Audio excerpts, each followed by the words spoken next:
നമസ്കാരം, news prime മലയാളത്തിലേക്ക് സ്വാഗതം. രണ്ട് പ്രധാനപ്പെട്ട സംസ്ഥാനങ്ങൾ, അവിടെ ഏതൊക്കെ സർവേ ഫലങ്ങൾ അനുകൂലമെന്ന് പറഞ്ഞാലും കോൺഗ്രസ് അത് മതിമറന്ന് ആഘോഷിക്കാതിരിക്കാൻ പ്രത്യേകമായി ശ്രമിക്കുന്ന സംസ്ഥാനങ്ങൾ. 2016 ശേഷം അധികാരം നഷ്ടപ്പെട്ട രണ്ട് പ്രമുഖ സംസ്ഥാനങ്ങൾ.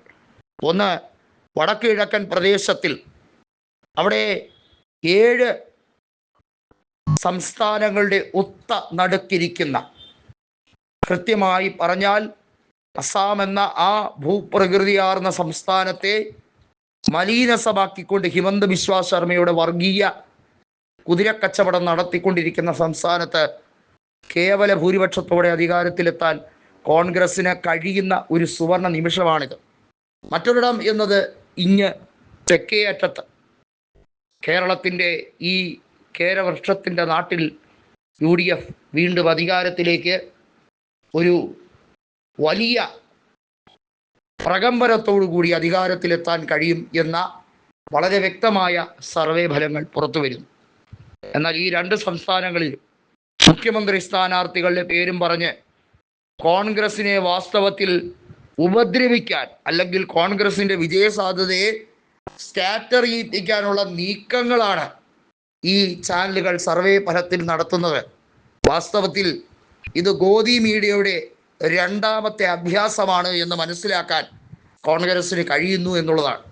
അതുകൊണ്ടാണ് ഇലക്ഷൻ തന്ത്രജ്ഞനായ സുനിൽ കനകോലു കൃത്യമായി നേതാക്കൾക്ക് നിർദ്ദേശം നൽകിയത്, നിങ്ങൾ ഈ കാണുന്ന സർവേ റിസൾട്ടുമായി ബന്ധപ്പെട്ട മാധ്യമങ്ങളുടെ ചോദ്യത്തിന് പ്രതികരണം നടത്തരുത്. ഞങ്ങൾക്കറിയില്ല, ഞങ്ങൾ ജനങ്ങളുടെ പൾസ് മനസ്സിലാക്കാൻ ശ്രമിക്കുന്നതേ ഉള്ളൂ, ശ്രമിച്ചു തുടങ്ങിയിട്ടേ ഉള്ളൂ. 10 വർഷം പ്രതിപക്ഷത്തിരിക്കേണ്ടി വന്ന പാർട്ടി അവിടുത്തെ ഭരണവിരുദ്ധ വികാരത്തെ സ്വാംശീകരിക്കാൻ ശ്രമിക്കുന്നതേ ഉള്ളൂ എന്ന ബേസിക് ആയിട്ടുള്ള കാര്യം മാത്രം പുറപ്പെടുവിക്കുക. ഒരു നേതാവിൻ്റെ വായിൽ നിന്നും മാധ്യമങ്ങൾക്ക് ചവച്ചരയ്ക്കാൻ പാകത്തിനുള്ള ന്യൂസുകൾ ലീക്കാകരുത് എന്ന നിർദ്ദേശം കൃത്യമായി സൈബർ ഇടങ്ങളിൽ സുനിൽ കനകോലു കൊടുത്തിരിക്കുന്നു. ദേശീയ നേതൃത്വത്തിന്, കോൺഗ്രസ് നേതൃത്വത്തിന് സുനിൽ കനകോലു കൊടുത്തിരിക്കുന്നു. ഇങ്ങനെയാകണം, ഇതാകണം ഇലക്ഷൻ സ്ട്രാറ്റജിയുടെ പങ്ക്. ഗോദി മീഡിയകളുടെ മറ്റു ശ്രമമാണ്. ഒരുപക്ഷെ പൂഴിക്കടകൻ എന്ന് പറഞ്ഞാലും അത്ഭുതപ്പെടേണ്ടതില്ല. അതായത് ദേശീയ നേതൃത്വത്തെ സംബന്ധിച്ചിടത്തോളം മറ്റേത് സർക്കാർ അധികാരത്തിൽ വന്നാലും കോൺഗ്രസ് അധികാരത്തിൽ വരരുത് എന്നത് മാത്രമാണ് BJPയുടെ ആവശ്യം.